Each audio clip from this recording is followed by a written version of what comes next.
সত্যের জন্য সবকিছুই ত্যাগ করা যায়, কিন্তু কোনো কিছুর জন্য সত্যকে কিন্তু ত্যাগ করা যায় না। নমস্কার, আমি মিঠু। আমার এই রকমারি চ্যানেলে আমার সকল শ্রোতা দর্শক বন্ধুদের জানাই আমার আন্তরিক অভিনন্দন। আশা করছি আমার সকল বন্ধুরা খুব ভালো আছেন আর সুস্থ আছেন। চলুন বন্ধুরা, আজকের ভিডিওটি শুরু করে দেওয়া যাক। বরফের চেয়েও ঠান্ডা হলো ধৈর্য, কারণ বরফ যা পারে না, ধৈর্য তার চেয়েও অনেক বেশি কিন্তু পারে।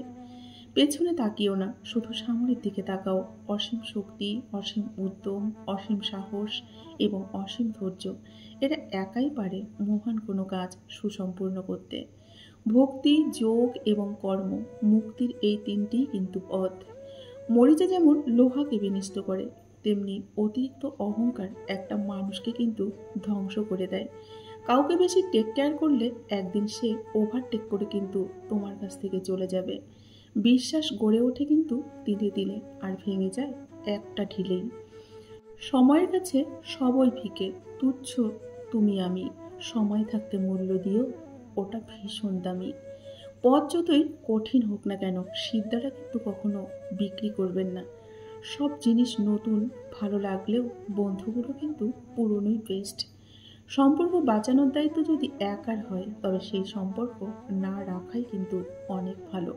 স্বামী হলো জীবন রক্ষাকারী ওষুধের মতো, ভালো হলে তো খুবই ভালো, আর ভেজাল হলে জীবনটাই শেষ। সম্পর্ক তৈরি হয় আগ্রহে, টিকে থাকে ভালোবাসায়, আর শেষ হয় কিছু অবহেলায়। প্রকৃত সত্য হলো, আপনার কষ্টগুলো একমাত্র আপনিই বুঝবেন, অন্য কেউ কিন্তু বুঝবে না, যে যতই আপনার আপন হোক না কেন।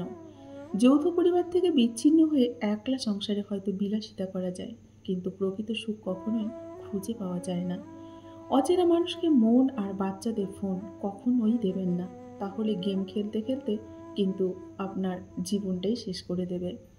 জীবন হলো একটা ছবি, যেটাকে আঁকা যায় কিন্তু মোছা যায় না। নিজের সময়কে নিয়ন্ত্রণ করুন, নয়তো সময় কিন্তু আপনাকে নিয়ন্ত্রণ করবে। শিক্ষা হলো সবচেয়ে শক্তিশালী অস্ত্র, যা দিয়ে তুমি বিশ্বের পরিবর্তন করতে পারবে।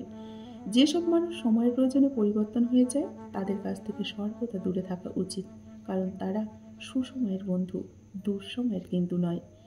জীবন মানেই হলো ভাঙা গড়ার খেলা, কেউ ভাঙে আবার কেউ গড়ে। ভাঙা গড়া নিয়েই তো জীবন কাটে, এটাই হলো বাস্তব। জীবনে খারাপ সময় আসা খুবই দরকার আমাদের, নইলে কিন্তু মুখোশ পরা বেঈমান মানুষগুলোকে অতি সহজে চেনা যায় না। কিছু মানুষ তোমার মূল্য দেবে না, তাই বলে তুমি নিজেকে কখনো মূল্যহীন মনে করো না। বাবার চেয়ে যদি কেউ বেশি ভালোবাসে, তাহলে সেটা হচ্ছে এক ধরনের ধোঁকা। আর মায়ের চেয়ে যদি কাউকে বেশি আপন মনে হয়, সেটা হচ্ছে তুমি এক ধরনের বোকা। তিনটি মহান শক্তি বিশ্বকে শাসন করে: মূর্খতা, ভয় এবং লোভ। সময়ের সাথে মানুষের স্বভাব বদলায় না, শুধু চরিত্রটাই বদলায়। কেউ হয় চরিত্রহীন, আবার কেউ চরিত্রবান। মেধাবী হয়ে গর্ব করার কিছু নেই, শয়তানও কিন্তু মেধাবী হয়। মনুষ্যত্ব আর সততা যদি না থাকে, তাহলে মেধা কিন্তু ঘৃণিত বলে সমাজে প্রতিষ্ঠিত হয়।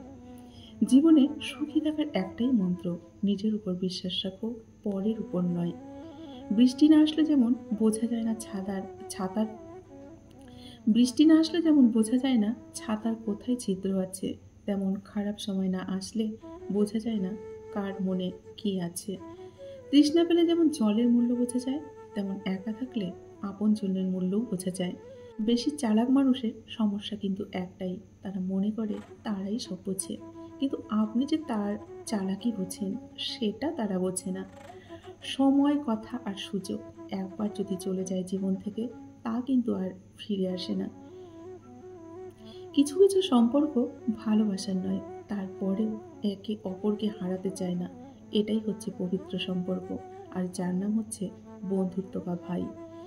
শরীর আর সম্পত্তি নিয়ে কখনো গর্ব করতে নেই, কারণ অসুস্থতা আর দরিদ্রতা কাউকে কিন্তু কখনো বলে কয়ে আসে না। মধ্যবিত্ত ঘরের ছেলে মেয়েদের পকেট ভর্তি টাকা থাকে না, কিন্তু তাদের মাথা ভর্তি টেনশন কিন্তু থাকে। আমাদের জীবনটাই এই জ্বলে ওঠা লাইটের মতো, কখন যে তা ফিউজ হয়ে যাবে কেউ কিন্তু আমরা বলতে পারবো না। এটাই কিন্তু বাস্তব কথা। বয়স ৮০ হোক বা ১২-১৩, সম্মান তাকেই করো যার আচরণ খুবই ভালো। মধ্যবিত্ত জীবনে অনেক চাওয়া লুকিয়ে রাখা একটি শব্দ আছে, সেটা হচ্ছে লাগবে না। স্বার্থ আর টাকা, এই দুটো জিনিস মানুষকে কিন্তু বোকা আর অন্ধ বানিয়ে দেয়। মেয়েদের কষ্ট বোঝা অত সহজ নয়। তাদের সেই বাড়িতেই জায়গা হয় না যেই বাড়িতে তারা জন্মগ্রহণ করে এবং ছোটবেলার থেকে বড় হয় অনেক স্নেহ আদরে। তাই মেয়েদের কষ্ট বোঝা অত সহজ নয়। পৃথিবীতে সত্যিই কেউ কারো নয়। স্বার্থের কারণে কেউ কেউ কিছু সময়ের জন্য আপন হয়, আবার যখন স্বার্থ ফুরিয়ে যায় তখন কিন্তু কেউ কারো নয়। হারিয়ে ফেলেছি সেই দিনটা যখন মা বাবার হাত ধরে গুটি গুটি পায়ে হাঁটতাম। ধৈর্য মানুষকে উন্নত করে আর মিথ্যে মানুষকে একদম ধ্বংস করে দেয়। সম্পর্ক শুধু রক্তে মাংসে করা দুটি শরীরের কিংবা কোনো জাতপাত উঁচু নিচু ভেদাভেদের উপর কিন্তু নির্ভর করে না। সম্পর্ক নির্ভর করে আত্মার সাথে আত্মার মিলনের তথা পারস্পরিক বিশ্বাস ও মর্যাদার উপর। সম্পর্ক শুরু হয় মন ভোলানো আবেগের কিছু কথা দিয়ে, আর শেষ হয় বাস্তব কিছু কথা আর চোখের জল দিয়ে। আপনভাবে সবাইকে মনের সব কথা কখনো বলবেন না। এমন একদিন আসবে সেই আপনাকে আপনার বলা কথাগুলো দিয়ে এমন আঘাত করবে যে আপনাকে কাঁদিয়ে ছাড়বে। কারো কাছে আঘাত পাওয়ার পর তার প্রতি সব থেকে বড় প্রতিশোধ হলো তার দিকে না তাকিয়ে সামনের দিকে চলা। সহ্য করতে করতে ধৈর্য হারিয়ে ফেলেছি, তবুও মনকে বুঝিয়ে চলেছি আজ না হোক কাল ভালো সময় ঠিক আসবে। অন্য কারোর জন্য যোগ্য হয়ে ওঠার আগে নিজের জন্য যোগ্য হয়ে ওঠো, কারণ মানুষ অন্যকে বোঝাতে গিয়ে নিজেকে কিন্তু বুঝে উঠতে পারে না। দুনিয়াতে সবচেয়ে কঠিন কাজ হলো সঠিক পথে থেকে সৎভাবে বেঁচে থাকা। এটা কিন্তু সবাই পারে না। জীবনের রাস্তা কখনো কিন্তু শেষ হয় না। একটা বন্ধ হয়ে গেলে আর একটা কিন্তু অবশ্যই খুলবে, আর এটাই হচ্ছে বাস্তব। অবহেলা বোঝার জন্য ভাষার প্রয়োজন হয় না, শুধু একটু খারাপ ব্যবহারই কিন্তু যথেষ্ট।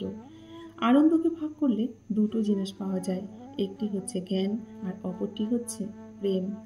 হাতের নখ বড় হলে নখ কাটতে হয়, আঙুল কিন্তু নয়। তেমনি সম্পর্কের মাঝে কোনো ভুল হলে সম্পর্ক ভাঙতে হয়, ভুলটা ভাঙতে হয়, সম্পর্কটা নয়। বাগানে নতুন ফুল ফুটলে যেমন আগের ফুলের কথা আমরা ভুলে যাই, তেমনি আজকাল কিছু মানুষ নতুন কাউকে পেলে আবার পুরনো সেই প্রিয় মানুষটিকে কিন্তু ভুলে যায়। ভালো লাগা আর ভালোবাসা দুটোর মধ্যে অনেক তফাৎ। ভালো লাগা শরীর খোঁজে আর ভালোবাসা হৃদয় খোঁজে। হঠাৎ যদি কারো কাছে আপনি গুরুত্বহীন হয়ে পড়েন, যার কাছে এক সময় অনেকটা গুরুত্বপূর্ণ ছিলেন, তাহলে বুঝে নিন আপনি ভুল ধারণায় ছিলেন।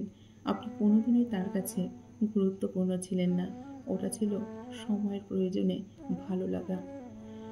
কাউকে তার ভালো মন্দ বেশি বোঝাতে যাবেন না, এতে আপনি খারাপ হয়ে যাবেন এবং বরং তাকে ছেড়ে দিন। সে যখন ঠকবে বা বিপদে পড়বে তখন সে এমনিতেই আপনার মূল্য বুঝতে পারবে। ভরসাটা নিজের উপর রাখলে সেটা কিন্তু শক্তিতে পরিণত হবে, আর অন্যের উপর রাখলে সেটা কিন্তু দুর্বলতায় পরিণত হবে। পাওয়ার যোগ্যতার থেকেও পেয়ে ধরে রাখার যোগ্যতা কিন্তু অনেক গুরুত্বপূর্ণ, সেটা কিন্তু সবাই পারে না। পশুরাও একে অপরকে বোঝে, আর মানুষ সে তো সব সময় অন্যকে নিচু করার সুযোগ খোঁজে। ব্যবহারটা ঠিক করুন, কারণ মৃত্যুর পর ওটাই থাকবে। টাকা পয়সা বাড়িঘর সবই কিন্তু অন্যজন ভোগ করবে। তাহলে বন্ধুরা, আজকের ভিডিওটি এই পর্যন্তই রাখছি। যদি ভিডিওটি ভালো লাগে অবশ্যই ভিডিওটিতে লাইক করে কমেন্ট করে মতামত জানাবেন। আর এতক্ষণ ধরে যে সমস্ত বন্ধুরা তাদের মূল্যবান সময় নষ্ট করে ধৈর্য সহকারে আমার ভিডিওটি শুনলেন, সেই সমস্ত বন্ধুকে অসংখ্য অসংখ্য ধন্যবাদ আর প্রাণ ভরা ভালোবাসা জানিয়ে আজকের ভিডিওটি আমি এখানেই শেষ করছি। সকলে খুব ভালো থাকবেন, সুস্থ থাকবেন। দেখা হবে পরের ভিডিওতে। টাটা।